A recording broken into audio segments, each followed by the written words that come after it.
Я никогда или почти, или очень мало интересовалась политикой. Не интересовалась даже несмотря на то, что собственный самый старший первый брат Анатолий когда-то был депутатом Государственной Думы. Но даже с ним я иногда спорила, и однажды, когда он попросил утихомирить мой пыл, я ему сказала, что я утихомирюсь. Только если он поехал в Москву представлять простой народ Мариэл, то пусть эту работу делает достойно, учитывая потребности простого народа, ибо и в его родной семье достаточно представителей этого простого народа, а не как чиновник, которому все виднее, ибо такое поведение чиновника может быть ошибочным. Мама тогда, смотря на нас, улыбалась. Сегодня я совсем не хочу говорить про нашу российскую политику, ибо с ней и так все ясно. Да и живу я уже 22 год в Америке, из которых 14, а скоро будет 15 лет, как я гражданка Соединенных Штатов Америки. В день получения гражданства Америки я помню, как вчера. Я помню, как господин Санчес, он был тогда начальником выборного комитета района Леон, это город Таллахасси, штат Флорида, подошел ко мне и спросил, какую партию я выбираю. Он спросил меня, чтобы меня зарегистрировать в одной из партий Америки. Это или в демократической, или в республиканской. Сказать честно, я мало разбиралась, кто из них кто, и я сказала, что я пока не совсем еще разобралась, и поэтому можно, мол, я не выберу ни одну из них. И тогда он мне ответил, что да, это будет independent, то есть независимые. И я снова ответила, что очень хорошо, запишите меня как independent. Так я, став гражданкой США, приобрела право голоса, и не только. Первые мои выборы были в 2012 году. Тогда, как независимый избиратель, я голосовала за Барака Обаму, то есть за президента-демократа. Почему я это сделала? Да потому что мне, родившейся в России, было важно, чтобы отношения между моими странами, то есть Россией и Америкой, были, если уж не теплые, но дипломатически нормальными. Впрочем, что он и выступал. Впоследствии я разочаровалась в его Obamacare, то есть его реформы в здравоохранении сделали для простого народа, скажу, неприемлемыми. Мне было и до сих пор непонятно, как этот человек не имеет медицинской страховки, потому что эта страховка очень дорогая, но по истечению года при декларировании налога этого человека, не имеющего медицинской страховки, облагают штрафами. Это чистой воды обдираловка человека государства. В 2016 я голосовала за Трампа, и, наверное, причина моего голоса, почему я отдала свой голос за него, наверное, честно сказать, я теперь уже не помню, но, скорее всего, был тот же. То есть проголосовала по той же причине, по которой или из-за которой я голосовала когда-то за Обаму. Россия и Америка – это геополитически одни из самых важных стран в мире, и нормальные отношения между ними очень важны. Да еще раз повторюсь, в России я родилась, а в Америке я живу, и сказать честно, я всегда шутила «Mother Russia, Father USA», то есть Россия матушка, а Америка отец, и как бы оба родителя важны. В 2020 году я снова голосовала за Трампа, потому что жизнь шла своим чередом, спокойно, без экономических и политических потрясений. Но, к сожалению, Трамп проиграл. Выиграли демократы, и я думаю, и скорее всего, многие со мной согласятся, что демократы тогда выиграли эти выборы подтасовкой голосов, использовав причину, которую зовут коронавирус. Тогда из-за коронавируса разрешили голосовать через почту, и для демократов это было очень удобно, и это было доказано не один раз.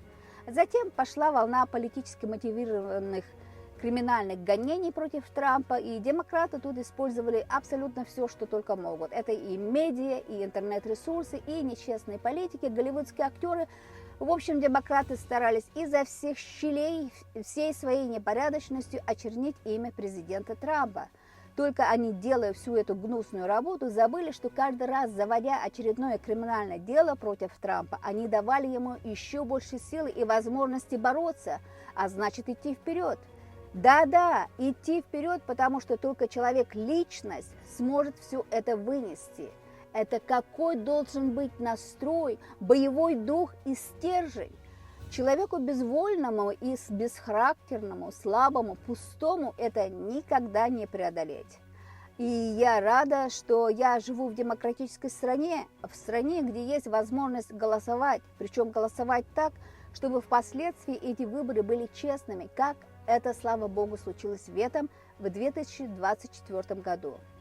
Хотя, если бы наша жизнь за 4 года не испортилась, то есть не начались бы войны, не этот наплыв нелегальных иммигрантов, экономически страна была бы стабильной, кто знает, кто бы был сегодня президентом США. Иногда, а еще лучше, часто, как это только возможно, любому чиновнику, политику любой страны нужно почаще выходить в люди к простому народу и прислушиваться, а как там настроение, как они живут, что у них есть, пить и кушать. Понимаете, без голливудских фильмов прожить можно, но когда на столе пусто, да и в мире неспокойно, то тут ты выбираешь того, кто предложит тебе и хлеб, и спокойствие. Это как иметь хорошего мужа, который заботится о своей семье с любовью и заботой. Наблюдая за предвыборной гонкой Дональда Трампа, я поняла, что вокруг Дональда Трампа профессионалы. Это было заметно и по работе Трампа в Макдональдсе.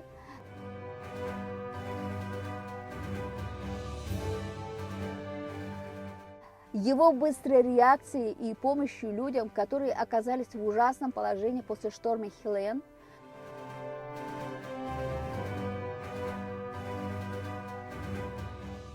А уж его появление в грузовике, собирающего мусор, вызывало улыбку.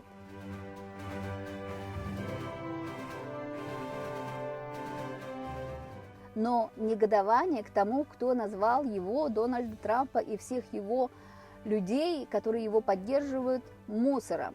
Хочу еще сказать, что иногда меня удивляет мнение некоторых моих соотечественников, которые, похоже, легко забыли ту прошлую жизнь в СССР и в России, ну или в любой другой постсоветовской стране, где у нас не было очень многого, как свободы, права выбора и так далее и тому подобное.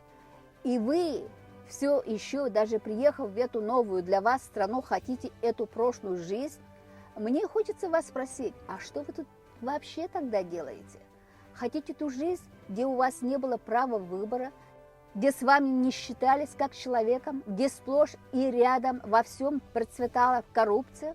Пожалуйста, вас тут никто не держит, но не надо разрушать то, что когда-то построили отцы Америки. Америка – это страна иммигрантов, страна возможностей, и если вы любите трудиться, неординарный, умный, то вам тут будет хорошо.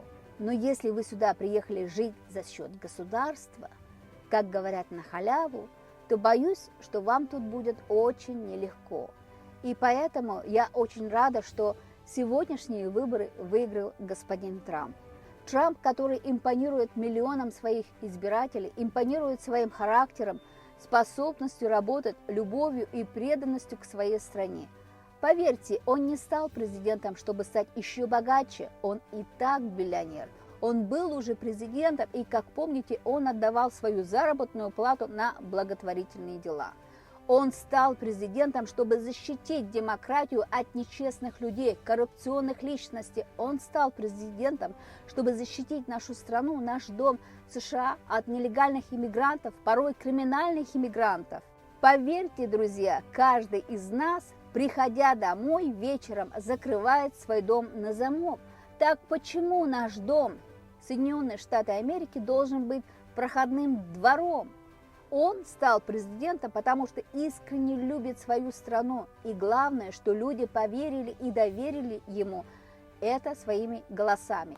Иногда слова могут быть быстрее пули и острее ножа, а у него всегда и для всех находятся нужные слова. Причем слова, которые очень близки к его делам.